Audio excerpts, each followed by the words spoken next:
መጽሐፍ ቅዱስ የያዛችሁ ሁላችሁም ይሄንን ክፍል እናወጣና እናነባለን እንደቆምን። ነህምያ ምዕራፍ 6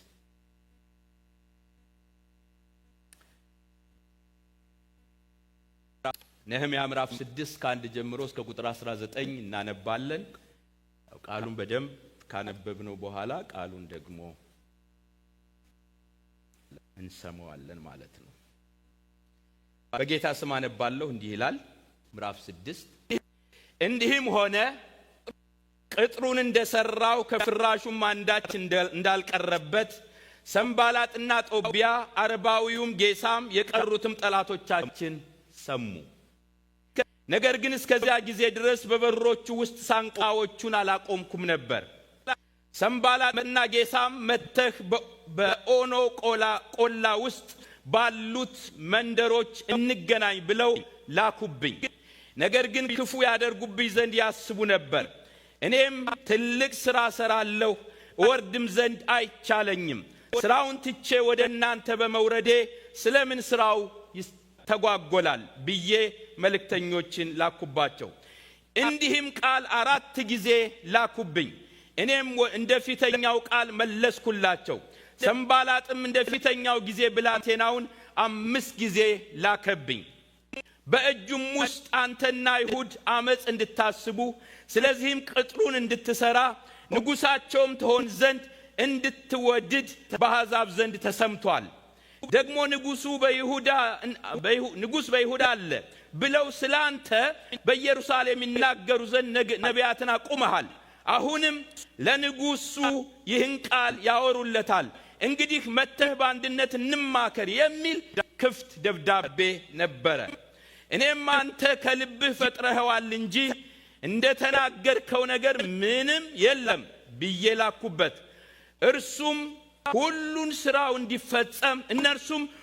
ስራው እንዲፈጸም እንዳይፈጸም እጃቸው ይደክማል ብለው ያስፈራሩን ዘንድ ወደዱ። አሁንም አምላክ ሆይ እጄን አበርታ። እኔም ወደ መሄጣቤል ልጅ ወደ ድልያ ልጅ ወደ ሸማያ ቤት ገባው። እርሱም ተዘግቶ ነበርና በእግዚአብሔር ቤት በመቅደሱ ውስጥ እንገናኝ፣ የመቅደሱንም ደጆች እንዝጋ። እነርሱ መጥተው ይገድሉሃልና በሌሊትም ይገድሉህ ዘንድ ይመጣሉና አለ። እኔም እንደኔ ያለ ሰው የሸሸና ነፍሱንስ ያድን ዘንድ ወደ መቅደስ የገባ ማን ነው? እኔስ አልገባም አልኩት። እግዚአብሔርም ልኮት እንዳልነበረ በእኔ ላይ ግን ትንቢት እንደተናገረ እነሆ አወቅሁ። ጦቢያና ሰንባላጥም ገዝተውት ነበር። ይህንም ነገር አደርግና እበድል ዘንድ በእኔም ላይ ክፋት እንዲናገሩና እንዲያላግጡ ያስፈራሩኝ ዘንድ ተገዝቶ ነበር። አምላኬ ሆይ ስለዚህ ሥራቸው ጦቢያና ሰንባላጥን ያስፈራሩኝም ዘንድ የወደዱትን ነቢይቱን ሮአዲያን የቀሩትንም ነቢያት አስብ። ቅጥሩም በኤሉል ወር በ25ኛው ቀን በ52ኛው ወር ቀን ቅጥሩም በኤሉል ወር በ25ኛው ቀን በ52ኛው ቀን ውስጥ ተጨረሰ። ጠላቶቻችንም ሁሉ ይህን በሰሙ ጊዜ በዙሪያችን የነበሩ አሕዛብ ሁሉ ፈሩ፣ በራሳቸውም ሐሳብ እጅግ ተዋረዱ። ይህም ሥራ በእግዚአብሔር እንደተደረገ አወቁ። ጦቢያም የኤራ ልጅ የሴኬንያ አማች ስለነበረ ልጁም ይሆናን የቤረኪያን ልጅ የሜሱላምን ሴት ልጅ ስላገባ በይሁዳ ብዙ ሰዎች ከእርሱ ጋር ተማምለው ነበርና በዛም ወራት ብዙ የይሁዳ አለቆች ወደ ጦቢያ ደብዳቤዎች ይልኩ ነበር። የጦቢያም ደብዳቤዎች ወደ እነርሱ ይመጡ ነበር። ደግሞም በፊቱ ስለ እርሱ መልካም ይናገሩ ነበር፣ ቃሌንም ያወሩለት ነበር። ጦቢያም ሊያስፈራራኝ ደብዳቤዎችን ይልክ ነበር።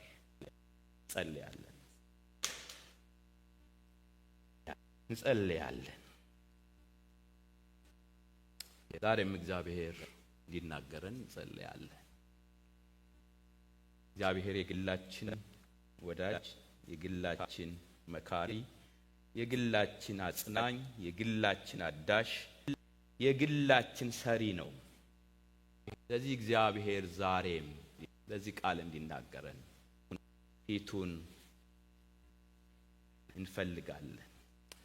እግዚአብሔር አምላካችንና አባታችን ሆይ ስለ ብዙ ምሕረትና ቸርነትህ እናመሰግንሃለን። ስለ እህቶቼ፣ ስለ ወንድሞቼ፣ ስለዚህች ቤተ ክርስቲያን በኢየሱስ ክርስቶስ ስም አመሰግንሃለሁ። እግዚአብሔር አምላካችን ሆይ ቅዱስ ቃልህን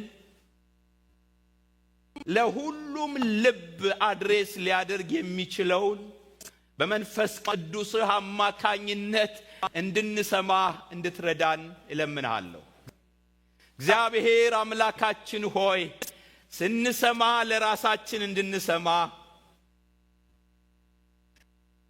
ልባችን በፊትህ የተከፈተ እንዲሆን መንገዳችንን የምንፈትሽበት እንዲሆን እግዚአብሔር ሆይ ከዚህ የተነሳ ተሐድሶ በእያንዳንዳችን ሕይወት ላይ እንዲሆን የምትፈልገው አይነት ተሐድሶ በሕይወታችን ላይ እንዲመጣ በግለሰብ ደረጃ፣ በቤተሰብ ደረጃ፣ በህብረት ደረጃ፣ በአጥቢያ ደረጃ እግዚአብሔር ሆይ ተሐድሶ እንዲሆንልን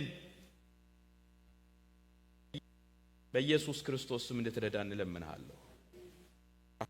ጌታ ሆይ አንተን አንለምድህም፣ ቃልህንም አንለምድም።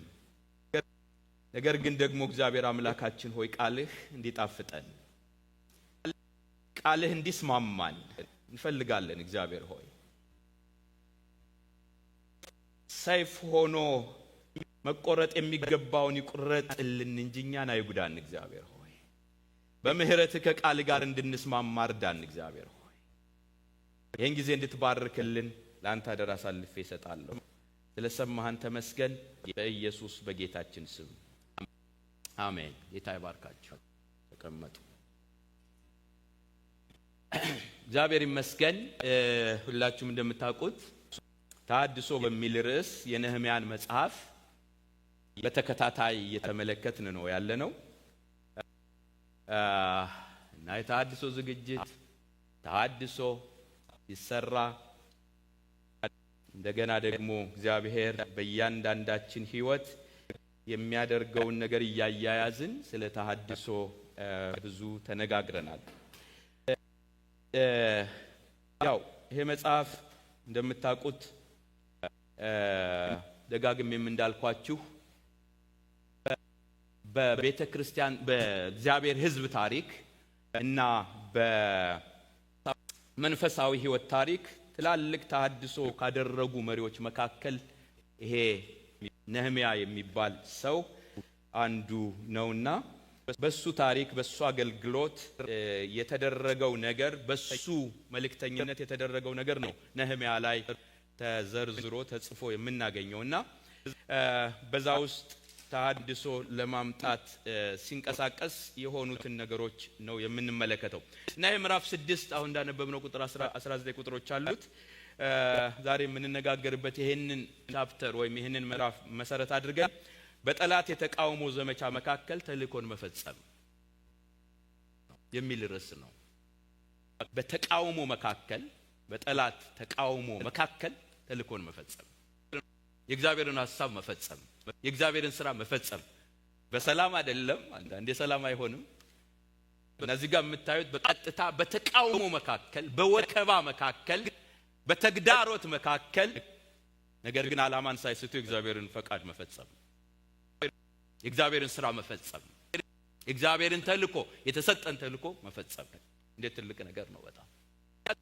ምክንያቱም የጠላት ማዋከብ የጠላት እንዳልኳችሁ የእግዚአብሔርን ሥራ በግለሰብም በህብረትም ስንሰራ በህይወታችንም በአገልግሎታችንም ስንሰራ ተቃውሞ አለ ብለን ምዕራፍ 4 ላይ ተመልክተናል።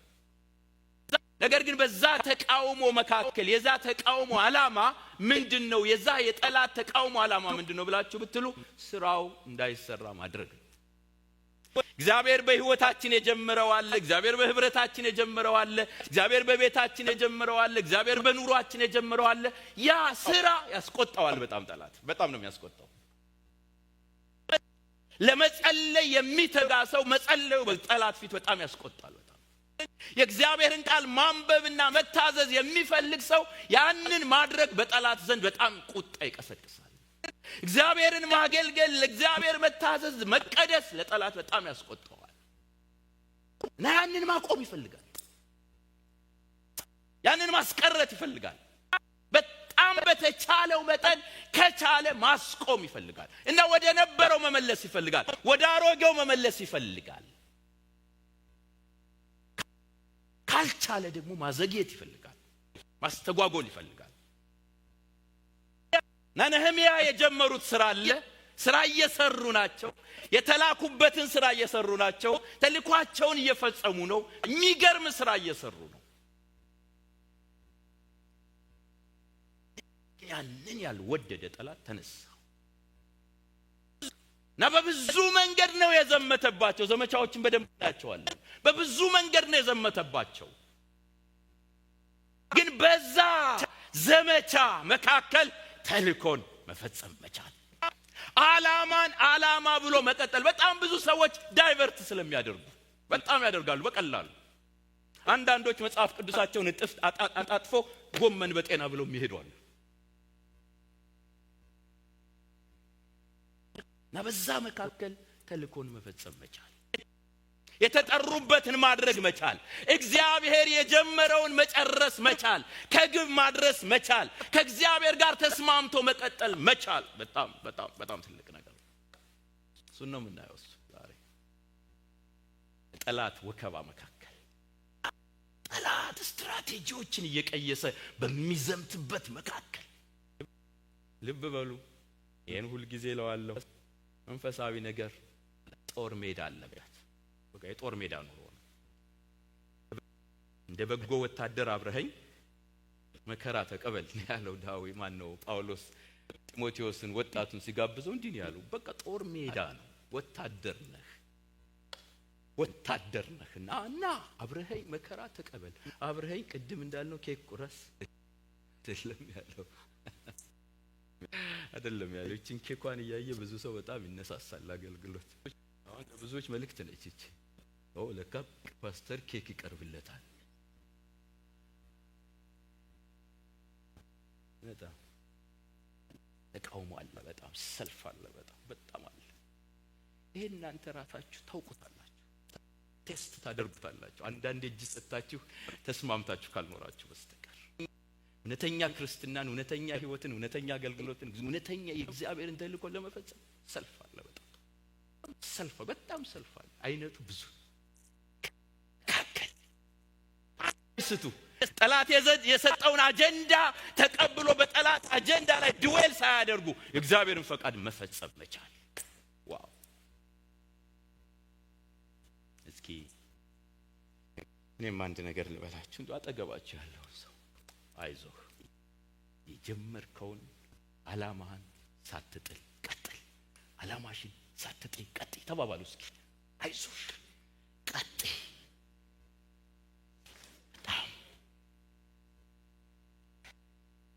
በጣም እንዳልኳችሁ ነው። ክርስትና አንዳንዴ ፔንፉል ነው። በጣም መንገዱ በጣም ፔንፉል ነው። ለስጋ በጣም ፔንፉል፣ ውጤቱ ጣፋጭ ነው። በጣም ጣፍጣል፣ ግን ፔንፉል ነው በጣም።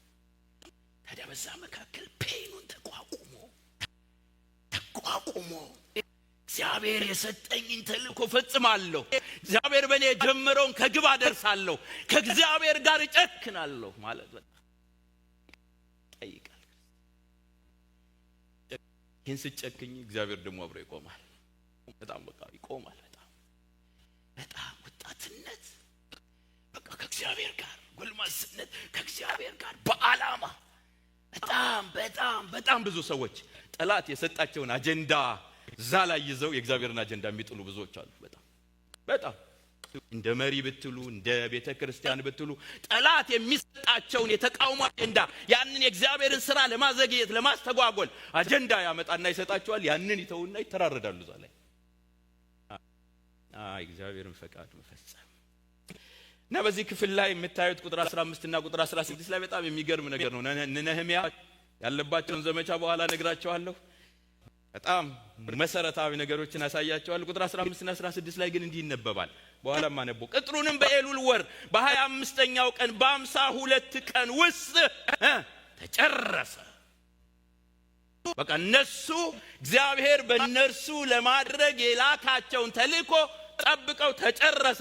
ቁጥር 16 ጠላቶቻችን ሁሉ ይንበሳሉ፣ በዙሪያችን የነበሩ አሕዛብ ሁሉ በራሳቸውም ሐሳብ እጅግ ተዋረዱ። ይህም ሥራ በእግዚአብሔር እንደተደረገ አወቁ። ሃሌሉያ! የእግዚአብሔር ሥራ በእነሱ ተሰራ፣ ቀጠለ። ተሐድሶ ቀጠለ። የሚሰራ ሥራ ተሰራ። ግን ምን ነበር ዘመቻዎች አትሉኝም? በጣም ላሳያችሁ። በጣም የሚያስገርሙ 4 ነገሮችን በዚህ ክፍል ላይ ላሳያችሁ። 3ቱ ዘመቻዎች የጠላት ዘመቻዎች ናቸው። አንዱ ግን ጽናት፣ በዛ መካከል ነው የምናየው። የመጀመሪያው ስራ የማስፈታትና የማስቆም ዘመቻ ነው። ስራ የማስፈታትና የማስቆም ዘመቻ። ቁጥር ከ1 እስከ 5 እና ከ8 እስከ 9 ላንብብላችሁ። እዚሁ ምዕራፍ 6 ከ1 እስከ 5 እና ከ8 እስከ 9 ዘመቻው እንዲህ ነው። ስራ ማስፈታት፣ ስራ ማስቆም። በጣም ተጠምደዋል። እንዳልኳችሁ ባለፈው በቀኝ እጃቸው የጦር መሳሪያ፣ በግራ እጃቸው መዶሻ፣ በአንድ እጃቸው መሳሪያ፣ በአንድ እጃቸው መዶሻ። ስራው ላይ ናቸው። እነሱ ስራው ላይ ናቸው። ተጠምደዋል። ስራው እየተሰራ ነው። በጣም ይሄ እኮ ቀበሮ ምናምን ቢወጣበት ይሏቸዋል፣ ይንቋቸው። እነሱ ስራው ላይ ናቸው። አሁን ያንን ስራ እንዴት እናስቆም? እንዴት እናስቆም? እንዴት እናስተጓጉል? እንዴት ስራ እናስፈታ ብለው ተነሱ። የመጀመሪያው ዘመቻ እሱ ነው። አንብብላችሁ። ይሄው መጽሐፋችሁ ላይ ያለ ቃል መጽሐፍ ቅዱስ። እስከዛች ጊዜ ድረስ ለበሮቹ መዝጊያ ባልገጥምላቸውም እንኳ ቅጥሩን መስራቴንና የቀረ ክፍት ቦታ ለመኖሩን ሰንባላጥ፣ ጦቢያ፣ ረባዊው ጌሳም የቀሩትም ጠላቶቻችን በሰሙ ጊዜ ሰንባላጥና ጌሳም ናና በኦኖ ሜዳ ከሚገኙት መንደሮች በአንዲቱ እንገናኝ ሲሉ ይህችን መልእክት ላኩብኝ። ተዋቁምና እንገናኝ፣ ድርድር እንፈልጋለን፣ ንግግር እንፈልጋለን። ላኩብኝ እንገናኝ ሲሉ እነርሱ ግን እኔን ለመጉዳት አቅደው ነበር። እኔም ታላቅ ሥራ እየሰራው ስለሆነ ወዳላችሁበት ስፍራ መውረድ አልችልም። ትቼው ወደ እናንተ ወርጄ ስራው ለምን ይቆማል በማለት ይህን መልስ የሚያደርሱ መልእክተኞች ወደ እነርሱ ላኩ። 4 ጊዜ ይህንኑ አይነት መልእክት ላኩብኝ። እኔም በእያንዳንዱ ጊዜ ያንኑ መልስ ሰጠው። ከዛም ሰንባላጥ ለ5ኛ ጊዜ ያንኑ መልእክት በረዳቱ ላከብኝ። ቁጥር 9 ሁሉም ዓላማቸውም እንደሆነ እጃቸው መስራት እስኪሳነው ድረስ ይዝላል፣ ስራውም ሳይጠናቀቅ ይቀራል ብለው በማሰብ ሊያስፈራሩ። እኔ ግን አሁንም እጄን አበርታ ስል ጸለይኩ። ይህን ሁሉ መልእክት 1 2 3 እንፈልጋለን፣ እንገናኝ። በጣም ዲፕሎማት ይመስላሉ። ለስለስ ያለ መልእክት ነው። በጣም እንፈልጋለን፣ እንመካከር። ኋላ ነው እየጠነከረ የሚሄደው። እና ለምንድን ነው ይሄን ያሉት? እጃቸው መስራት እስኪሳነው ድረስ ይዝላል፣ ስራውም ሳይጠናቀቅ ይቀራል ብለው በማሰብ ነበር የላኩት።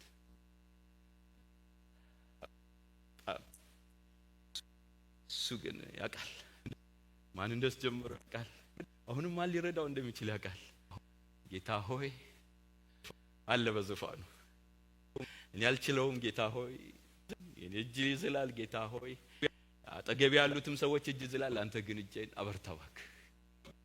ገብቶኛል ምናቸው ማን እንደሆኑ ገብቶኛል፣ መልእክታቸው ምን እንደሆነ ገብቶኛል። ስራውን ለማስተጓጎል ለማቋረጥ ከመንፈስ ስራው እንደሆነ ገብቶኛል። ስንት ጊዜ ብለው 5 ጊዜ ደብዳቤ ላኩ፣ መልእክተኛ ላኩ። አቁም ይቆይ። በፍጹም እኔ እኮ ታላቅ ስራ ነው እየሰራው ያለው። እኮ ታላቅ ስራ ነው እየሰራ ያለሁት። እኔ እኮ ከታላቁ ከእግዚአብሔር ጋር ነው እየሰራው ያለሁት።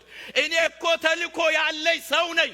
እንዴት እኔ ይሄንን አቁሜ ስራው ሳይጠናቀቅ ይቀር? እንዴት ስራው ለምን ይቆማል? በጌታ በኢየሱስ ስም እግዚአብሔር በእናንተ ህይወት የጀመረው ስራ ሳይቆም ይቀጥል። የማዳን ስራ፣ የማነጽ ስራ፣ የማደስ ስራ፣ የመገንባት ስራ። መንፈሳዊ ነገር በልጅ ነው የሚመስለው። ሕፃን ልጅ መንፈሳዊ ሕፃን ስንወለድ ሕፃን ሆነን ነው። ዳግም ስንወለድ ሕፃን ነው።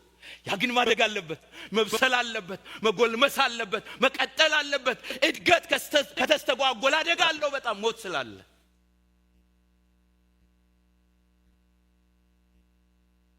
ወገኔ እዚህ ዝም ብላችሁ ተቀምጣችሁ እንዳይመስላችሁ። የእግዚአብሔር ስራ በእናንተ ስለተጀመረ ነው። የእግዚአብሔር ሰው የሚያደርግ የእግዚአብሔር ስራ። ምን አይነት ሰው? የእግዚአብሔር ሰው። ሃሌሉያ። ልጄ ሰለሞን አለው ዳዊት፣ ሰው ሁን። ሰው መንፈሳዊ ሰው፣ የመጀመሪያውን መልክ የሚመስል ሰው፣ የክርስቶስን መልክ የሚመስል ሰው። ያንን ኦሪጂናል ማንነት እግዚአብሔር በእኛ ለመመለስ ስራ ላይ ነው። ሃሌሉያ። ተሰርተን ያላለቅን በየጊዜው እየተከረከምን እየተጠረብን እየተስተካከልን እየተሞረድን የምንሰራ ሰዎች። እኔ እግዚአብሔር እየሰራኝ ነው የሚል እስኪ ያሳየኝ በእውነት። ኧረ በለው አንዳንዱ አልቋል ተሰርቶ። ኦሮ ኮንግራቹሌሽን ኮንግራቹሌሽን ብያለሁ ከዚህ በፊት። ወገኔ በስራ ላይ አገልግሎት በጣም እግዚአብሔር በእጃችን ያስቀመጠው የሚሰራ ትላልቅ ስራ በእጃችን። ያን አይወድም። ያን እንዲስተጓጎል፣ ያን እንዲቆም፣ በፍጥነቱ ልክ እንዳይለቅ፣ ፔሱ እንዲቀዘቅዝ እንዲቀንስ የሚፈልግ ጠላት አለ። እንዳልኳችሁ እዚህ ጋር የምታዩት የመጀመሪያው ዓላማው ባለራዕዩንና መሪውን ነበር ታርጌት ያደረገው። በጣም እና ምን ሊሉ ይፈልጉ ነበር ነው? እኔ ለመጉዳት አቅደው ነበር ነው። አይድረስባችሁ። ነህምያን ታርጌት አድርገው ለመጉዳት አቅደው ነበር። ቃለ ጉባኤ ይዘው ተመካክረው ነበር። በዛ አቅድ ነው የተንቀሳቀሱ የነበሩት። ምክንያቱም እረኛውን ምታ መንጋው በተናል ነው። ወርጄ ከናንተ ጋር ወርጄ አልወርድም። ወርጄ በጌታ በኢየሱስ ስም ከከፍታቸው አትውረዱ። እግዚአብሔር ካስቀመጣቸው አትውረዱ። በኢየሱስ ስም አትውረዱ። መውረድ ካለባችሁ በትህትና ለእግዚአብሔር ለአገልግሎት ውረዱ። ለጠላት ግን አትውረዱ። የመጀመሪያው ስራ የማስፈታትና የማስቆም ዘመቻ ነበር። ናኒ አንዳንዴ ነህምያ ኦስተን ነበረ ወይ ያልኩት አንዱ ለዚህ ነው። ኦስተን ነበረ እንደ የመጣው ያልኩት። ባለፈው አንድ ስራ ለመስራት እንኳን በዚህ ከተማ ስንጀምር የመጣው ተቃውሞ አይነት ማለት በጣም እኮ ነው የሚገርመው። ማለት የተጻፈው ደብዳቤ አይነት በግልም በህብረትም የተላከው አይነት በቃ እኮ ይሄው እኮ ነው። እግዚአብሔር ረዳን፣ ግን እግዚአብሔር አገዘን። መፈጸም ያለብንን ፈጸም። ተቃውሞ መካከል ተልኮን መፈጸም የመጀመሪያው ስራ የማስፈታትና የማስቆም የማዘግየት ቢችል ለማስቆም እና እባክሽ እኔ አልቆምም በይ እባክሽ። በፍጹም አልቆምም። እኔ መንገደኛ ነኝ፣ አልቆምም። በፍጹም ገሰግሳለሁ፣ አልቆምም። በቃ መንገደኛ ነኝ፣ ገሰግሳለሁ። በነገራችን ላይ የኛ አንዱ ስሙ የድሮ ስሙ የመንገዱ ሰዎች ነው የምንባለው። የመንገዱ ሰዎች ነበር የምንባለው። የመንገዱ ሰዎች። መንገዱ ማን ነው? ኢየሱስ። እና ኢየሱስ ሰዎች ነበር የምንባለው ድሮ የመጀመሪያዋ ቤተክርስቲያን አካባቢ። በቃ የመንገዱን ሰዎች ሲያሳድድ ተብሎ ጳውሎስም እንደተጻፈ የመንገዱ ሰዎች ነበር የምንባለው። መንገደኞች ነን እና በኢየሱስ ስም አልቆምም፣ በፍጹም አልቆምም። መንገዴን እሄዳለሁ። ሁለተኛው እዚህ ጋር የምታዩት ሰልፍ የሐሰትና ያልተረጋገጠ ወሬ ማሰራጨት ዘመቻ ነበር። ይገርማችኋል በጣም የኛው ዘመቻ ደግሞ ይገርማል። በደንብ ስሙኝ። ጠላት የተጠቀመበት ዘመቻ ወከባው አንዱ ይሄ ነበር። የሐሰትና ያልተረጋገጠ ወሬ የማሰራጨት ዘመቻ። ይሄም አሁንም እንዲያስብለኛል በጣም እንዴ ወይ ጉድ! በጣም እንዳልኳችሁ ነው። በእርግጥ ነህምያ ኦስተን ነበር። ሰሙኤል አንብብላችሁ 5 እስከ 8 ከቁጥር 5 እስከ 8 ወሬ ነው ይሄ ደግሞ። ዘመቻው በወሬ ነው ያዋከቧቸው በሚሰሩት በነህምያ እና ደግሞ ያልተረጋገጠ ወሬ፣ ሐሰተኛ ወሬ። ይሄ ነበር ዘመቻው። በጣም ዓለምን እያተረማመሳት ያለ ቤተክርስቲያንን እያተረማመሳት ያለ አንዱ በጣም አደገኛ ይሄ ነበር ዘመቻው። ላንብብላችሁ ቁጥር 5 በእጁም በጣም ነው የሚገርመኝ፣ በእጁም ማህተም የሌለው ያልታሸገ ደብዳቤ ይዞ ነበር። በደንብ ስሙኝ፣ በጣም አሁን ይገባቸዋል። በእጁም ማህተም የሌለው ያልታሸገ ደብዳቤ ይዞ ነበር። የተጻፈበትም እንዲህ የሚል ነበር፣ አንተና አይሁዳውያን ለማመጽ እንደምትዶሉቱና ቅጥሩን እንደምትሰሩ በሕዝቦች መካከል ተወርቷል። ጌሳምም እውነት መሆኑን አረጋግጧል። አንደኛው ቲሜት ነው ጌሳም ማለት የሰንባላጥ እውነት መሆኑን አረጋግጧል። በእነማን? በነሰንባላጥ ግሩፕ አረጋግጧል። ከዚህም በተጨማሪ በተወራው መሰረት አንተ ንጉሳቸው እንደምትሆን ስለ አንተም በአይሁድ ንጉስ አለ ብለው በኢየሩሳሌም የሚያውጁ ነቢያትን እንኳ ሳይቀር እንደ ሾምክ ተወርቷል። ወት ምን ተብሏል? አይድረስ ብሉ እስኪ አንዴ ባካችሁ። ነቢያት ቀጥረህ አንተ ራሱ ንጉስ ለመሆን እንደፈለክና እንደምታስተነብይ ተወርቷል።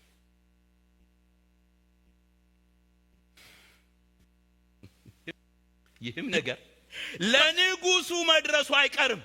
ስለዚህ መተህ በአንድነት እንመካከር። እኔም ቁጥር 8 አንተ ከልብህ ፈጥረኸዋል እንጂ እንደ ተናገርከው ነገር ምንም የለም ብዬ ላኩበት።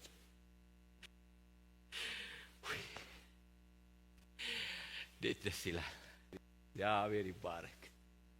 በቃ አንተ ከምን ፈጥረኸዋል? ከልብህ ፈጥረኸዋል። ሐሰት ነው ራሱ ደብዳቤው። በጣም ነው የገረመኝ። በእጁ ማህተም የሌለው ያልታሸገ ደብዳቤ፣ ግልጽ ደብዳቤ ማለት በቃ ግልጽ ደብዳቤ ተጻፈበትም ደግሞ የሚለው እንዲህ ነው፣ አመፀኛ ነህ የሚል ነው። አንተ አመፀኛ ነህ የሚል ነው። ማን? ነህምያ። ምን እያደረገ ያለው? አድሶ እየጮኸ እያለቀሰ እያማጠ አንተ ምንድነህ? አመፀኛ ነህ። አይድረስባችሁ። በጣም ነቢያት እኮ ቀጥረሃል። እሱ እኮ ሐሰተኛ ነቢያቶችን በጣም እየገሰጸ በኋላ የሚናገረውን ታዩታላችሁ። ያለ ሰው ነው ነቢይ ቀጥረሃል አንተ ራስህ። አይ አለ በጣም ሃሌሉያ። ጥሪውን የሚያቅሰው ተልእኮውን የሚያቅሰው አይ ይሄንን አንተው ከልብህ የፈጠርከው ነው። ልቦለድ ነው። እውነት ነው የምትሉት እናንተ ናችሁ። በእውነተኛው መለኪያ ሲለካ ግን ውሸት ነው። ወሬኛዎች ወሬ ነው። የወሬኞች ንግግር ነው። ወሬ ነው።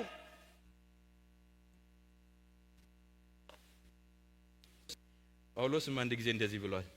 ሁለተኛ ቆሮንቶስ ምዕራፍ 6 ቁጥር 8 በክፉ ወሬና በመልካም ወሬ ራሳችንን እናማጥናለን። አሳቾች ስንባል እውነተኞች ነን። በምን ወሬ? በክፉ ወሬ። አይድረስባችሁ ማለት ይሄው እኮ እግዚአብሔር ቃል እኮ ነው። በጣም ይሄው ነው እኮ እግዚአብሔር ቃል። ኤግዘምትድ አይደለንም እኛ። ለዚህ ነው አንዳንድ ጊዜ እንዲህ አይነት ነገሮች ሲፈጸሙ በዚህ መካከል ተልኮዬን እንዴት ነው መጠበቅ ያለብኝ? ተልኮዬን የተላኩበትን የተጠራሁበትን ያስኩትን ዋናውን ነገር እንዴት አድርጌ ነው መያዝ ያለብኝ? ለዚህ ነው የምንማረው። ለዚህ ነው እግዚአብሔር ቃል የሚገለጠው። ሐሰተኛ ወሬ አለ። ሐሰተኞች ሆን ብለው የሚዘምቱት ዘመቻ አለ። ምን ታረጉታላችሁ? ይሄው እኮ እንዲህ ነው ብለው መተህ በአንድነት እንመካከር ብለው ተመካክረው ደብዳቤ አርቅቀው ደብዳቤ ጽፈው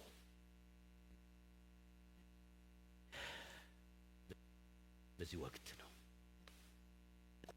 ተልኮን ማሰብ፣ ጥሪን ማሰብ፣ ዓላማን ማሰብ፣ ማንነትን ቆም ብሎ አይቶ አይ ይሄ የልብ ሐሳብ ነው፣ እኔ ግን እቀጥላለሁ፣ እኔ ግን በእግዚአብሔር ሐሳብ፣ በእግዚአብሔር ፈቃድ፣ በእግዚአብሔር ዓላማ እቀጥላለሁ፣ እግዚአብሔር በእኔ የጀመረውን እቀጥላለሁ። ይሄ ዘመቻ የገባው ሰው የጠላት እንደሆነ የገባው ሰው የቀና እንደሆነ የገባው ሰው የእግዚአብሔር ሥራ እንዳይሰራ የሚፈልግ እንደሆነ የገባው ሰው አይ አንተ ከልብ ነው የፈጠርከው፣ ከልብ ነው የፈጠርከው።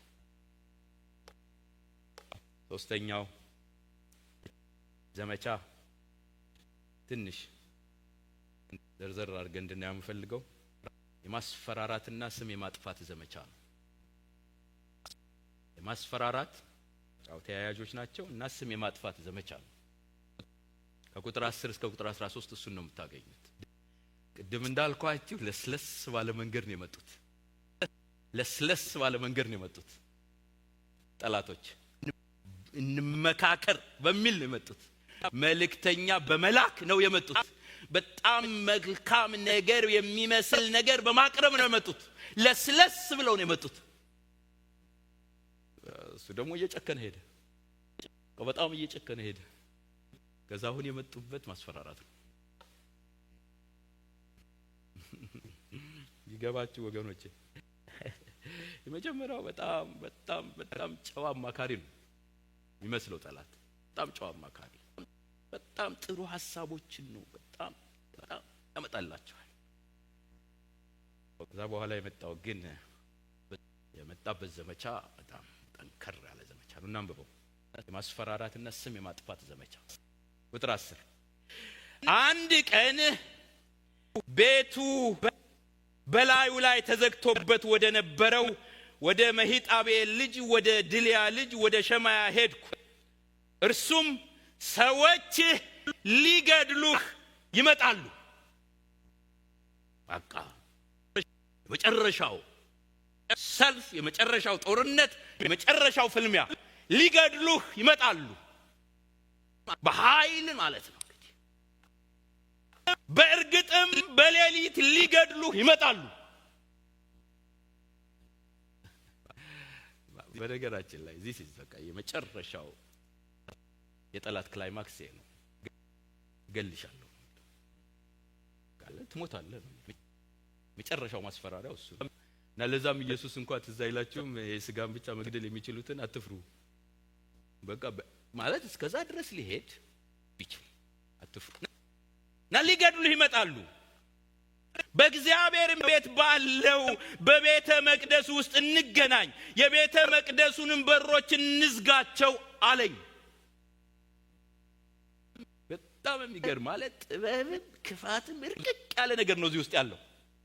ይሄ በእግዚአብሔር ቤተ መቅደስ ውስጥ ገብቶ አልወጣም የሚሉ ሰዎች እዛ ቦታ ላይ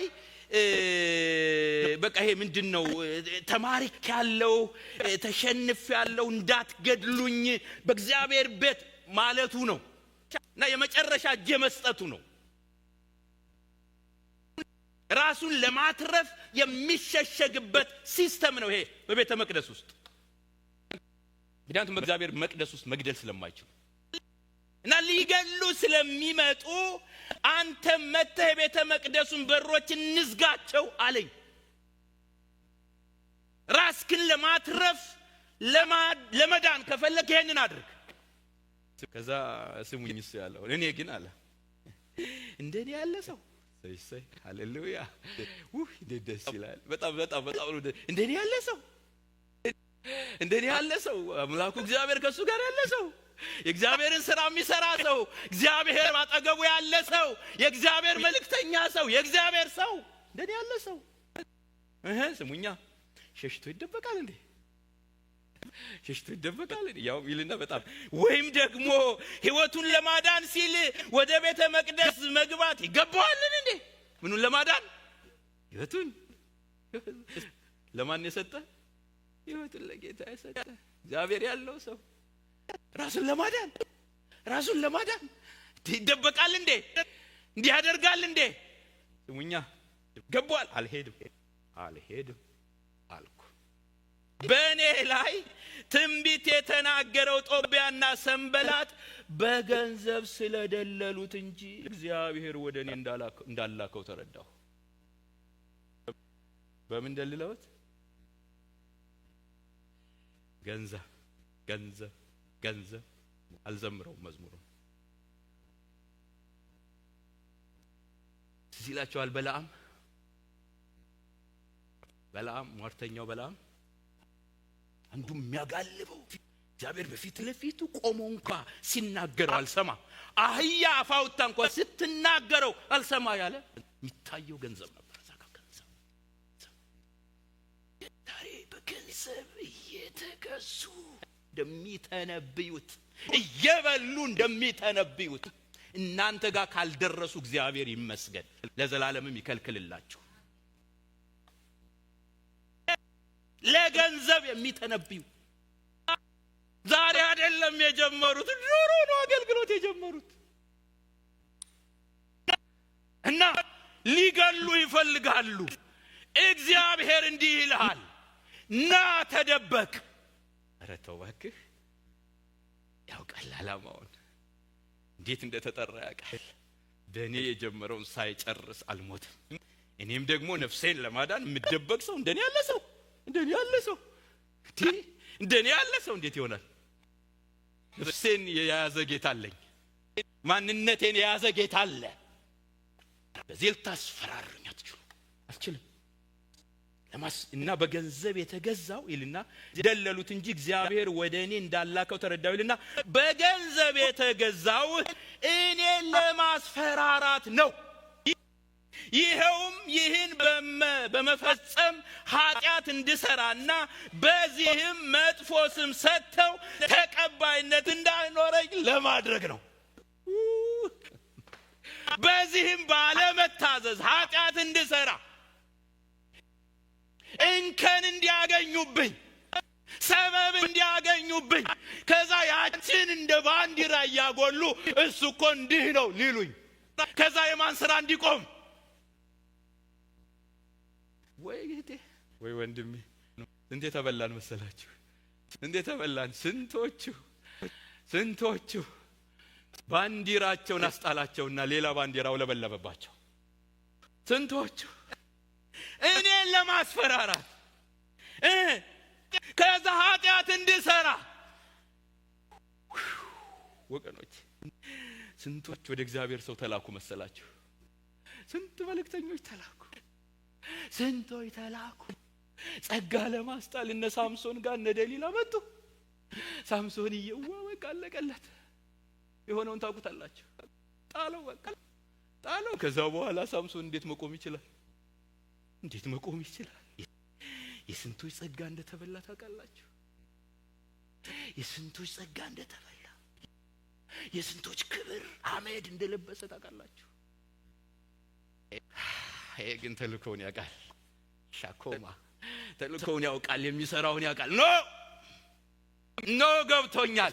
በኢየሱስ ስም የመለየት መንፈስ ይብዛላችሁ። በእውነት ማን ምን እንደሚመስል፣ ለምን ወደ አንቺ እንደመጣ፣ ለምን ወደ አንተ እንደመጣ እግዚአብሔር በኢየሱስ ስም የመለየት ጸጋ ያብዛልን። ገብቶኛል አላቸው። ገብቶኛል። ይህን በመፈጸም ኃጢአት እንዲሰራ በዚህ መጥፎ ስም ሰጥተው መጥፎ ስም ነህምያ እኮ እንዲህ ነው። ከዛ አንገቱን እየደፋ እንኳን ምን ስራ ሊሰራ። ዛሬ ብዙዎች መድረክ ላይ አንደበታቸው ለምን እንደተለጎመ አታውቁም እንዴ? ማኑ ነክቶ የሆነ ቦታ ላይ ማኑ ያስነካቸው። ከዛ እንዴት ምን አፍ ይኖራቸው፣ ምን ጉልበት ይኖራቸው? በቃ ስራው ይቆማል፣ አገልግሎቱ ይቆማል።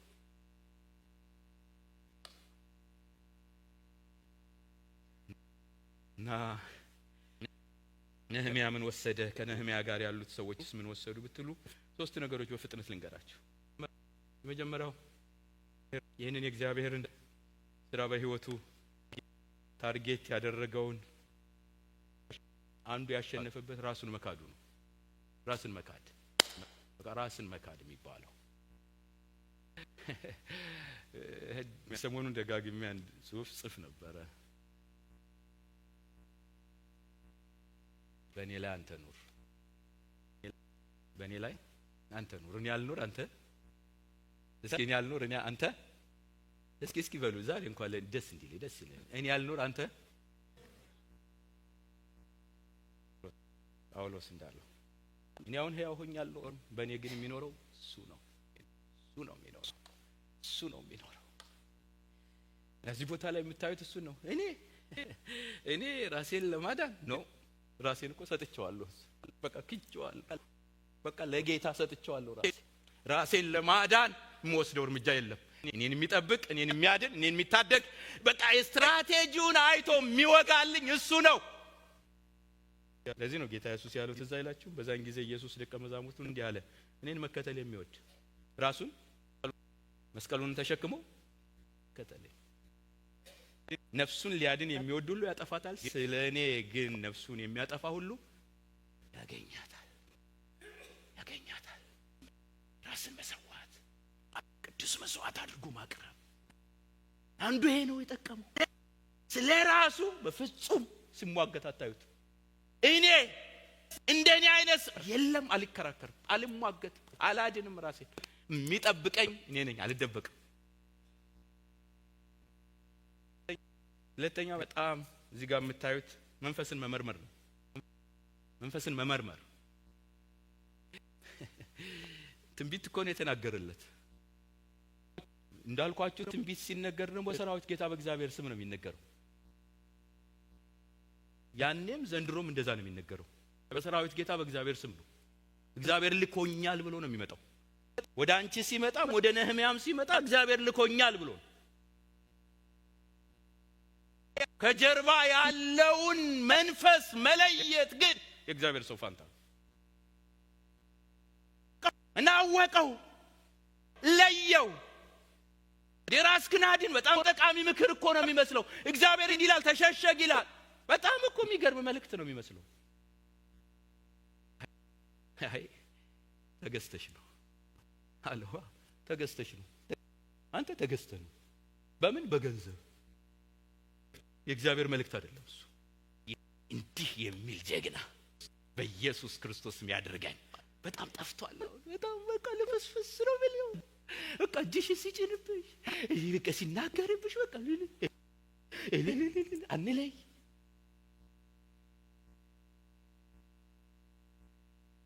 አንድ ጊዜ አንድ ትልቅ ሰው ነው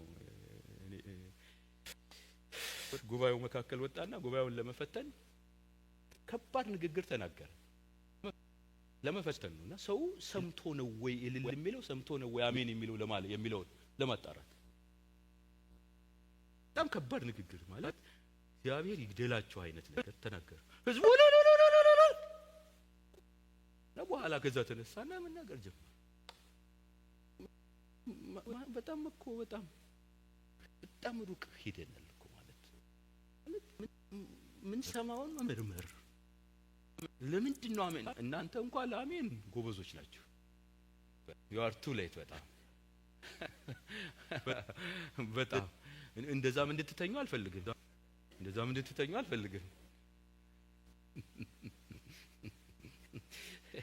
ያው እኔ በመነቃቃት የምነዳ ቢሆን ኑሮ ትንሽ ታስተኙኝ ነበር። አሜን ነው። መንፈስን መመርመር በጣም ያስፈልጋል። መጥቶ የሆነ ንግግር ስለተናገረሽ እንዳይመስልሽ በጣም ነፍስን መንፈስን ሁሉ አትመኑ የሚለን ለዚህ ነው መጽሐፍ ቅዱስ። ግን መርምሩ፣ እዛ በጎውን ያዙ፣ ክፉን አልራቁ። ለገንዘብ እየተነበየ ነው ወደ ነህምያ የመጣው። በገንዘብ ተገዝቶ ነው የመጣው። ንግግሩ ላይ በጣም ትፈተናላችሁ። በጣም ያንን ንግግር ለመለየት ትፈተናላችሁ። እኔ አሁን ለምሳሌ በጣም መጽሐፍ ቅዱስ ላይ ሐዋርያት ሥራ ምዕራፍ 16 ላይ ያለውን ቃል ለጳውሎስ እየተነገረ የመጣውን ትንቢት ብነግራችሁ በጣም ትገረማላችሁ። እንዴት ነው የምትለዩት? እንዲህ ነው ያለች ሴትዮዋ፣ የልዑል አምላክ ባሪያዎች እያለች ነው የመጣችው። የልዑል አምላክ ባሪያዎች ትላቸዋለች እነ ጳውሎስን። ጳውሎስ ያንን ድምጽ በሰማ ቁጥር ግን ይበሳጫል ውስጡ። ዋት እንዴት ያበሳጫል እንዴ? የልዑል አምላክ ባሪያ አያችሁ። ንግግሩ ሳይሆን ንግግሩ ውስጥ ያለው መንፈስ ምንድነው? በኋላ በቃ ውስጡ ተቆጣና ዘወር አለና ሲገስጸው ወደቀ። የሟርት መንፈስ ነበረ ይላል። እየደለለ አይግደልሽ፣ እየደለለ አይግደል ወንድሜ። መንፈስን መመርመር በጣም አስፈላጊ ነው። የልዑል አምላክ ባሪያዎች ነው የሚያስብለው። በጣም ነው የሚያስብለው። ግን አይደለም። መርዝ አለበት ውስጥ፣ መርዝ አለበት፣ አጋንንት አለበት፣ ሞት አለበት። እና እንዴት ነው ዝም የምንለው? ዝም ብሎ የመጣውን ነገር ሁሉ እንዴት ነው የምንቀበለው? የመጣው ሁሉ ሲያራግፍብን እንዴት ነው አሜን የምንለው? በጣም በኢየሱስ ስም ተሐድሶ ያድርግ። ይሄ መታደስ ያለበት ፓርት ነው። በጣም ነው ይሄ በጣም ሰማለሁ።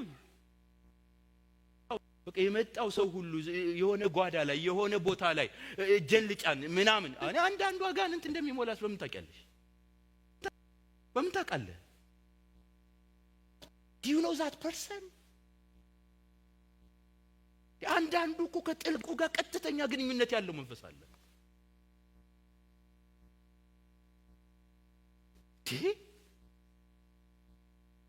እኔ ማንም በጌታ በኢየሱስ እኔ ልምከራችሁ፣ የምትሰሙ ከሆነ የምታውቁት ካልሆነ በጣም መንፈሳዊ ነገሩን የምታውቁት አገልጋይ ካልሆነ ማንም እጅ እንዲጭንባችሁ አትፍቀዱ። ይሄ በጌታ ስም ነው የምነግራችሁ፣ ለጥቅማችሁ ነው። ከፈለጋችሁ ሰዱት። በተለይ ይሄ በየጓዳ በየማታውቁት ስፍራ በጣም ቢ ኬርፉል። እጅ ተጭኖ የገባውን ነገር ለማስወጣት አደገኛ።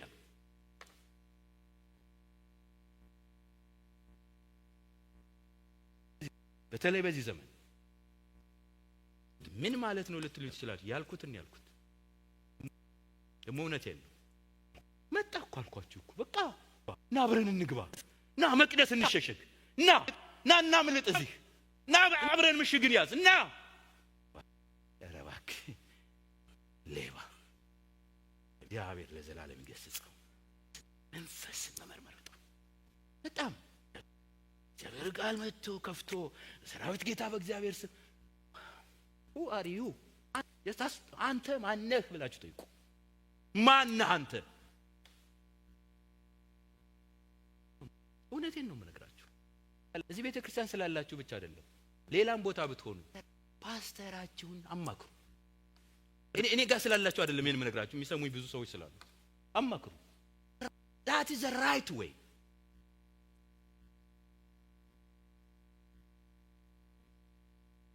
ከተጎዳችሁ፣ ከተሰናከላችሁ፣ ከተበላችሁ፣ ከተበዘበዛችሁ በኋላ ምንም ልናደርግ አንችልም። መንፈሳዊ አሰራር በጣም ክፉ ነው። ምክንያቱም ለገንዘብ የሚተነብዩ ለክብር የሚተነብዩ ለጥቅም የሚተነብዩ ከልባቸው የሚተነብዩ ስላሉ ይሄ የተገለጠ የእግዚአብሔር ቃል ነው። የምትሰሙት የምታነቡት በእጃቸው ያለው። ሶስተኛው ራስን መካድ፣ መንፈስን መመርመር። ሶስተኛው እዚህ ጋር የምታዩት በእውነትና በቅድስና ራስን መጠበቅ። ይሄ ነበር እንዲያመልጡ ያደረጋቸው ከጠላት ማስፈራራት። ምክንያቱም በቅድስና ስትቆሙ ቅዱሱ እግዚአብሔር አብሯቸው አለ። ጠላት ግን ከፊት አውጥቶ አጥፋው የሚል እግዚአብሔር አብሮ አለ። ሰፈር የተቀደሰ ይሁን። እግዚአብሔር ጠላትን አሳልፎ ወደ አንተ ይመጣልና ወደ ሰፈር ይመጣልና ሰፈር የተቀደሰ ይሁን። ለምን? ፊቱን ካንተ እንዳይመልስ ቅዱሱ ካንተ ጋር ይቆማል። እና ነህምያ ያደረገው ራሱን በቅድስና ኖ ይሄንን በማድረግ ኃጢአት እንድሰራና እናንተ ደግሞ ስሜን ለማጥፋት ነው አይደል? አላደርገው። እዛ ይላችሁም ዮሴፍ ያለው ዮሴፍ ይሄንን በእግዚአብሔር ፊት እንዴት ክፉ ነገር አደርጋለሁ ብሎ ምን አለ ነው የሚለው ይሄ ቃል። አረ አንድ ቃል አለ፣ እምቢ አለ። ምን አለ? አረ እስኪ በሉ ለአሁን እንኳን እምቢ አለ። እምቢ ከዛ ጥሎላት ሸሽ። እንጀራሽ ይቅር፣ ሽሮሽ ይቅር፣ ጥቅሙ ይቅር፣ ረሃብን እመርጣለሁ፣ ሸሽ። ለምን? እግዚአብሔር ከሱ ጋር የጀመረው ስራ አለ። እግዚአብሔር ከሱ ጋር የገባው ቃል ኪዳን አለ። እግዚአብሔር አባቱ ነው። እግዚአብሔር እሱን ማሳዘን ራሱን ማስደሰት አይፈልግም። በዚህ ነው እግዚአብሔር የጀመረው ስራ የሚያልቀው።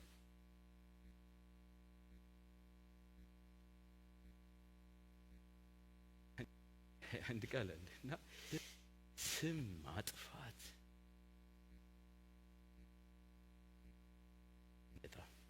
ጌታ ኢየሱስ ሉቃስ 6:22 ላይ ሰዎች ስለ ሰው ልጅ ሲጠሏችሁ፣ ሲለዩአችሁ፣ ሲነቅፏችሁም ስማችሁንም እንደ ክፉ ሲያወጡ ብፁዓን ናችሁ። ሃሌሉያ! ምን ናችሁ? ዋው! በቃ ራይት ሁኑ እንጂ በጌታ ፊት ሁኑ እንጂ ከጌታ ጋር ሁኑ እንጂ ፎር ዛት ማተር እኔ ምን ስም አለኝ? ጌታ አንስቶኝ እንጂ ምን ስም አለኝ? ፎር ዛት ማተር ምን ስም አለኝ? ምን ስም አለን? ክብራችንም ኢየሱስ፣ ስማችንም ኢየሱስ፣ ዝናችንም ኢየሱስ። ኢየሱስም ብቻ በእናንተ አይሰደብ እንጂ።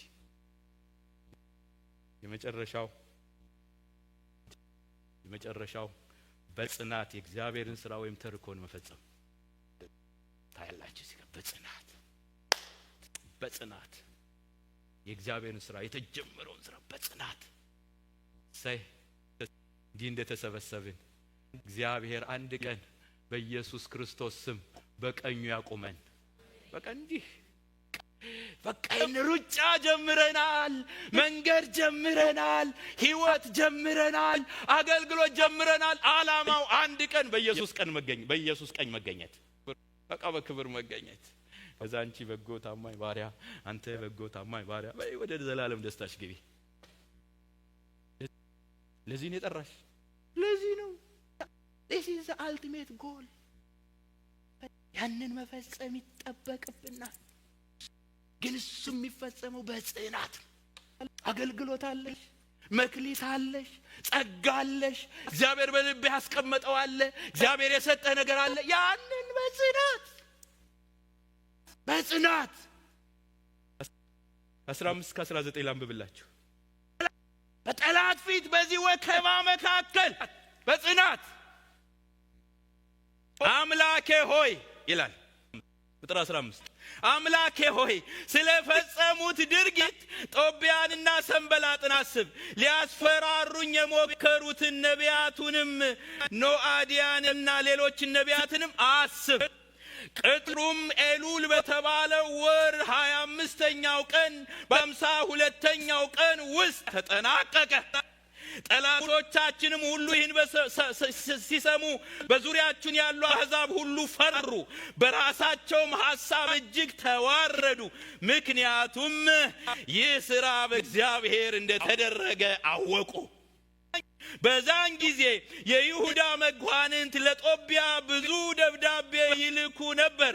ከጦቢያ መልስ ይላክላቸው ነበር። በይሁዳ የሚኖሩ ሰዎች ምለውለት ነበር። ምክንያቱም የኤርያ ልጅ የሴኬንያ አማት ከመሆኑ በላይ ልጁ የዮሐናን የሌሬካያን ሴት ልጅ አግብቶ ነበር። ከዚህም በተጨማሪ ስለ መልካም ስራው በየጊዜው ይነግሩኝ ነበር። እኔም ያልኩትን ይነግሩት ነበር። ጦቢያም እኔን ለማስፈራራት ደብዳቤ ይልክብኝ ነበር። የሚገርም ነገር ነው። የማን ስራ ተፈጸመ? በማን ተከናወነ? በእግዚአብሔር እንደተከናወነ አወቁ። ምክንያቱም ከነህምያ ጋር ያለው ማን ነው? እነርሱም ከእግዚአብሔር ጋር ለመቆም ጨከኑ። ጥሪያቸው፣ ተልእኳቸው፣ የመጡበት ዓላማ ገብቷቸው ጨከኑ። እግዚአብሔርም ከእነርሱ ጋር ቆመና ዓይናቸው እያየ በጠላቶቻቸው ፊት ለፊት ዘይት ቀባቸው። መከናወን ሆነላቸው።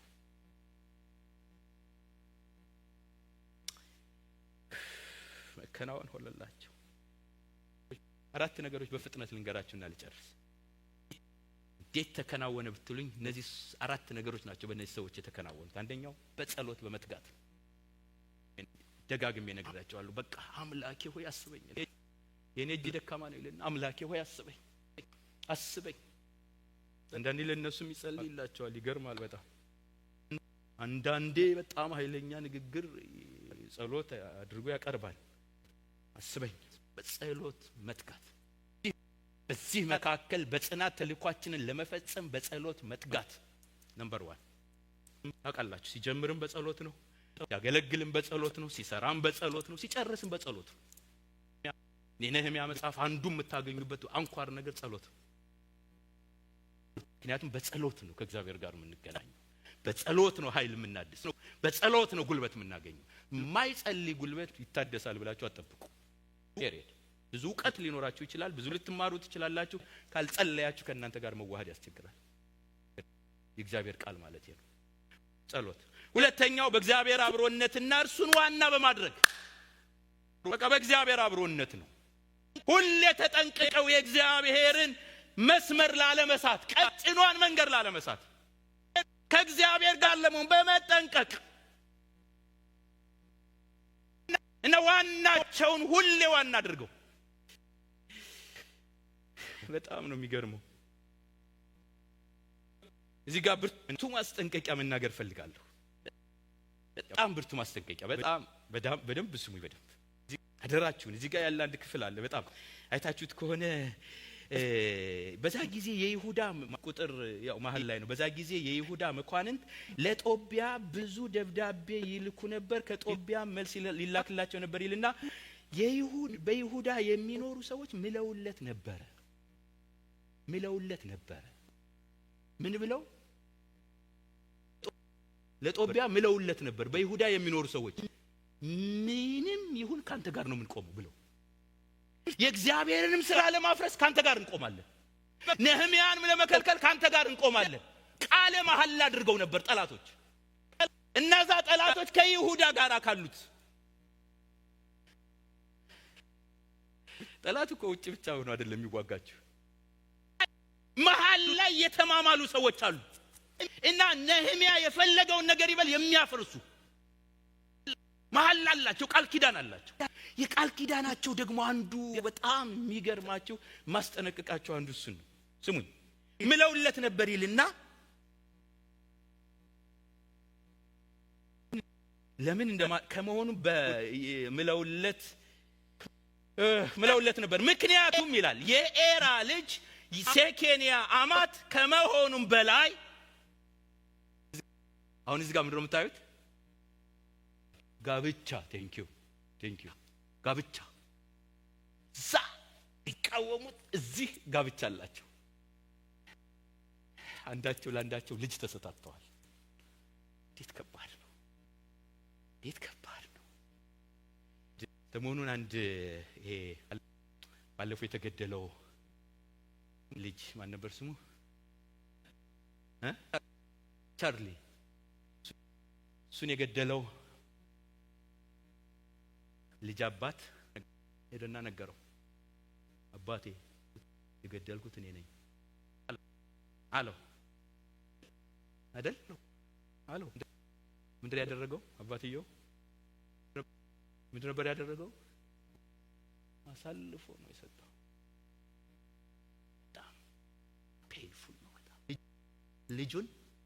ምክንያቱም ህግ፣ ፍትህ፣ እውነት የሚባል ነገር አለ። አሳልፎ ሰጠው። የሷ የሚስትየው የይቅርታ ጸሎትና የሷ አሳልፎ መስጠት በጣም በቃ በጣም ነው ፔንፉል ነው በጣም። እሷ ገዳዩን ይቅር ሚስትየው ገዳዩን ይቅር ያለችበትና እሱ ደግሞ ልጁን አሳልፎ መስጠት በጣም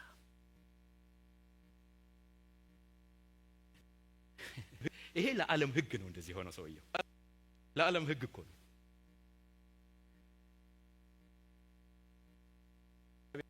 የእግዚአብሔር ህግ አንድ የሚጠበቅብን ነገር አለ። እንኳንስ ሌላውን ራሳችንን እንድንክድ የተጠራ ነው። ለዚህ ነው ራሳችንን እንኳን እንድንክድ እና በጣም ብርቱ ማስጠንቀቂያ ላስጠነቅቃችሁ የምፈልግ የእግዚአብሔርን ሐሳብ በዘመድ በቅርበት በጓደኝነት እንዳትለውጡት። በጣም አደራ እምላችሁ። በጣም ቆሻሻ ነገር በፍጹም ለጓደኝ ይሄ ለወገኔ ይጠቅማል የሚል ክፉ ነገር፣ በጣም ክፉ ነገር። እሱ እንደዚህ ስለሆነ፣ እሱ ጓደኛዬ ስለሆነ፣ እሱ ወንድሜ ስለሆነ ይኸውላችሁ፣ ይኸው ባለቤቴ ምስክር ነው። ፊት ለፊት ልጆችም ሲያጠፉ ፊት ለፊት ላባብለው የምችለው ነገር አደራችሁ። እነዚህ ግን አመቻሞች ነበሩ፣ አማቾች ነበሩ። አንዳቸውን ልጅ አግብተዋል እና ከጦቢያ ጋር እየተባበሩ የእግዚአብሔርን ስራ የእግዚአብሔርን ሰው ይወጋሉ።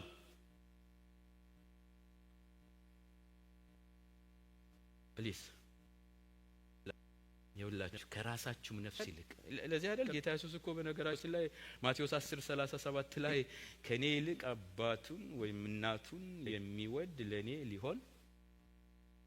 ይሄ ለአዲስ ነፍሳት የሚመሰከር ነው። የደቀ መዛሙርቱ ይላል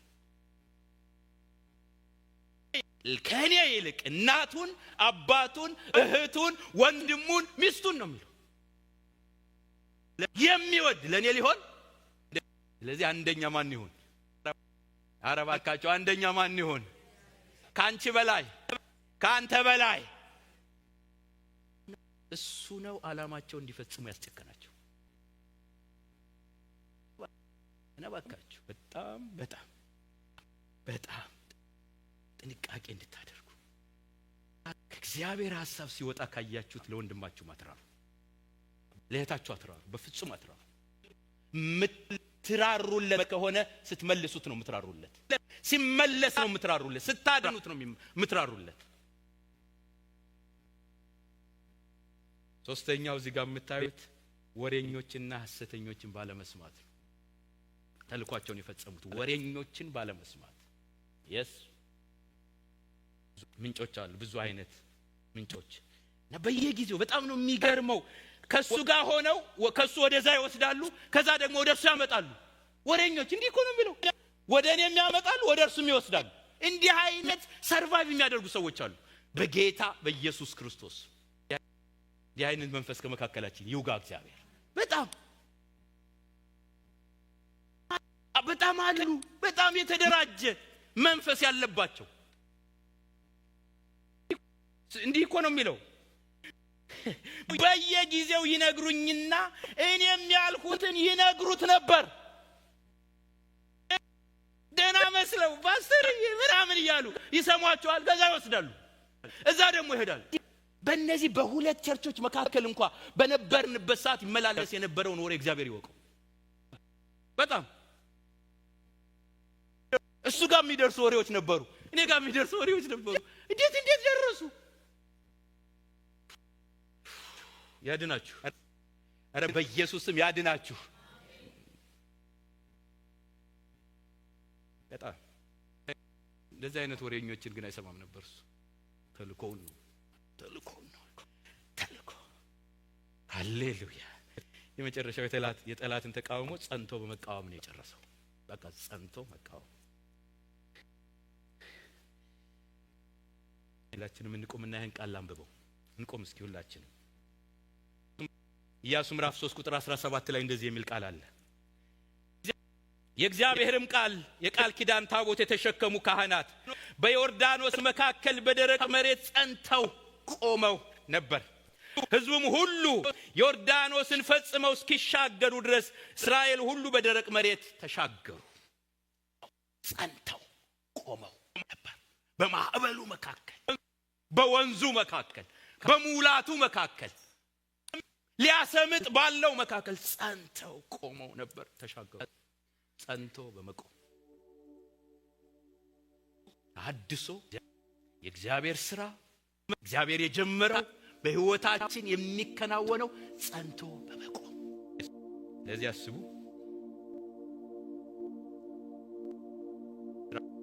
ስራችሁን አታቆሙ፣ በፍጹም አታቆሙ። እግዚአብሔር የጀመረውን ሥራ አታቆሙ። በሕይወታችሁ አታቆሙ በፍጹም። በቤታችሁ አታቆሙ በፍጹም። በጓዳችሁ አታቆሙ በፍጹም።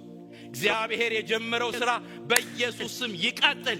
ሊያስቆም የሚታገለው ሊያስፈታ የሚታገለው ጠላት እንደሆነ ንቁበት። በቃ ጠላት ነው፣ ሌላ አይደለም።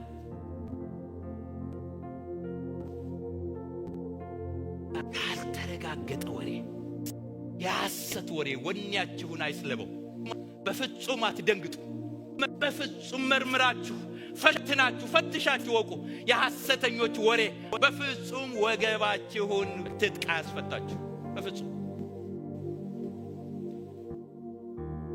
የጠላት አንዱ ስትራቴጂ እሱ ስለሆነ ማስፈራራትና ስም ማጥፋት ቢመጣም ስማችሁ ኢየሱስ ነው፣ ክብራችሁ ኢየሱስ ነው። አይዟችሁ። በፍጹም እንኳንስ ከተዛተ እንኳንስ ከተፎከረ ከተወረወረ የሚታደግ ጌታ አለ፣ የሚያድን ጌታ አለ። ይሄው እግዚአብሔር ሥራውን በባሪያዎቹ መቀጠል ይችላል። እግዚአብሔር ጠላቶች አፈሩ ይላል፣ በራሳቸው ተዋረዱ። ይሄ ሥራ ግን በእግዚአብሔር እንደተደረገ አወቁ። አድራጊ እግዚአብሔር አለ፣ ፈጻሚ እግዚአብሔር አለ፣ የሚጨርስ እግዚአብሔር አለ። ያንቺ ጉልበት አይደለም፣ ያንቺ አቅም አይደለም። ሃሌሉያ። ስለዚህ ወገኔ ጽና፣ ተልእኮሽን ፈጽሚ፣ በርቺ፣ አይዞህ። ባንቺ የጀመረው እስከ ፍጻሜው ድረስ ሊያደርስ የታመነ አምላክ ነው። እግዚአብሔር በእኛ የጀመረውን የሚጨርስ አምላክ ነው። አቃተኝ ደከመኝ የማይል አምላክ ነው። የማይተኛ የማያንቀላፋ አምላክ ነው። ማደሪያው ለዘላለም ይባረክ። ለዚህ ጌታ ክብር ስጡት በኢየሱስ። ሄራ ጎዳንያስ ክብር ይሆንልን። የሚረዳ ጌታ አለ፣ የሚያግዝ ጌታ አለ፣ የሚያስፈጽም ጌታ አለ። ጽና ወገኔ፣ በርታ ወገኔ። መንገድ ላይ አትቀርም በፍጹም። ሃሌሉያ። እንጸልያለን። ሄራ ባጋላ ዶንያስ እናመሰግንሃለን።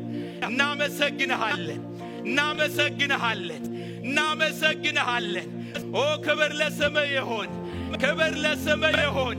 በጠላቶቻችን ፊት ለፊት ራሶቻችንን በዘይት የምትቀባ፣ በጠላቶቻችን ፊት ለፊት መከናወን የምትሰጠን እግዚአብሔር እናመሰግንሃለን። የሐሰተኞችን ቀስት እየሰበርክ፣ የወሬኞችን ቀስት እየሰበርክ፣ የሚያስተጓጉሉንን እየሰበርክ ስለምታስቀጥለን ተባረክ፣ ስለምታስኬደን ተባረክ። ቁሚ ከጌታሽ ጋር እህቴ፣ ቁም ከጌታ ጋር ወንድሜ። ሃሌሉያ። ስምህ ለዘላለም ይባረክ። በከበባ መካከል በወከባ መካከል አንተ ከሁሉ የምትበልጥ ከእልፍ የተወደድክ ከሐሰተኛ 850 ነቢያት ያጸድ ነቢያት ይልቅ አንዱ ኤልያስ ጋር ሆነህ ድልንና ሐሳብህን የምታከናውን ጌታ ዛሬም ስላለህ የነህምያ አምላክ ስላለህ የኤልያስ አምላክ ስላለህ የአባቶቻችን አምላክ ስላለህ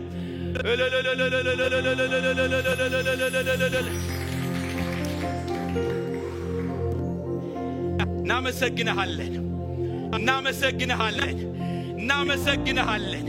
ደስ ይበልሽ እህቴ፣ ከየትኛውም በላይ የሚያስቀጥል አምላክ አለሽ፣ የሚያስኬድ አምላክ አለህ።